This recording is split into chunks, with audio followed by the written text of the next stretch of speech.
એલા પણ આજ તો આપડા કેળવણી ધામના કેમ્પસમાં તો શેરડીનો આખો ખટારો આવી ગયો.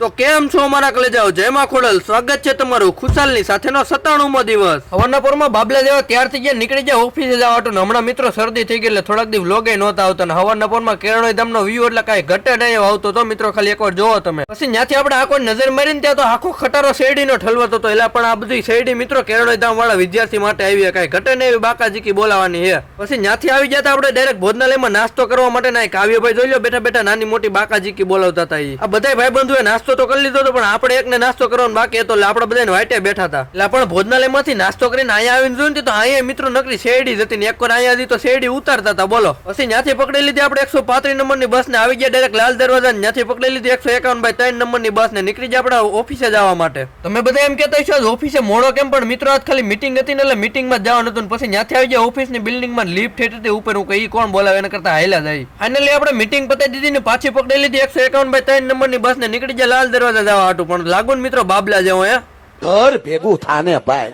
ત્યાંથી આવી ગયા લાલ દરવાજા ને કરી લીધા પેલા અભિભાઈ રામ રામ ને ત્યાં તો સનાભાઈ આવી ગયા. પછી કરી લીધા સનાભાઈ રામ રામ. ઘડીક પછી તો નહોતો ત્યાંથી ઉઠતો નેમ લાવી ગયો કાળા કલરનું જેકેટ પહેરી. ની ભાઈ નવું લીધું મૂકો મને એકાદો દી પહેરવા દે ને મને કે નહીં હોય કે ખોટી વાત નહીં કરવાની કે. ત્યાંથી પકડી લીધી આકાશભાઈ ની 135 નંબરની બસ ને મિત્રો બસ માં જોઈ આકાશભાઈ ની મોજ એટલે કાંઈ ઘટે નહીં. જેવા ગીત વાગે ને એમ જ હોરન વાગે હો.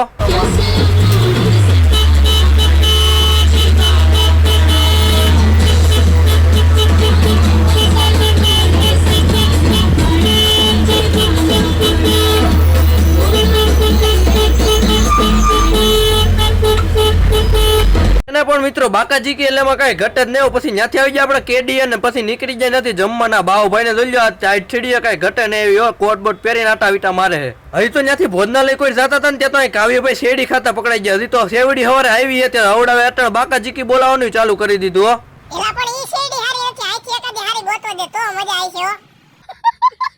પછી ત્યાંથી આવી જાય ભોજનાલયમાં ને કવડા જોઈ લો ખાવા બેસી એટલે સીઆઈડી કે તારક મહેતા ગમે જોવું જ પડે નકર તો ખાવાનું ઘરે ન ઉતરે. પછી બપોર અત્યારે 2-3 કલાક નીંદર કરી લીધી ને આપણે જતા તો ઓફિસે ત્યાં તો પછી અહીંયા આપણે કાવ્યભાઈ મળી ગયા જો.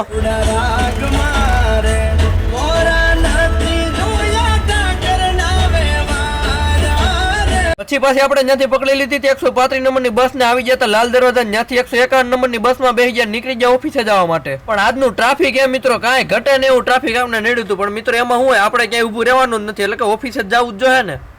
તો ફાઇનલી મિત્રો આજનો દિવસ પણ પૂરો થઈ જાય છે. ફરી મળીશું ફરી નવી બાકાજીકી સાથે. આવજો, રામ રામ.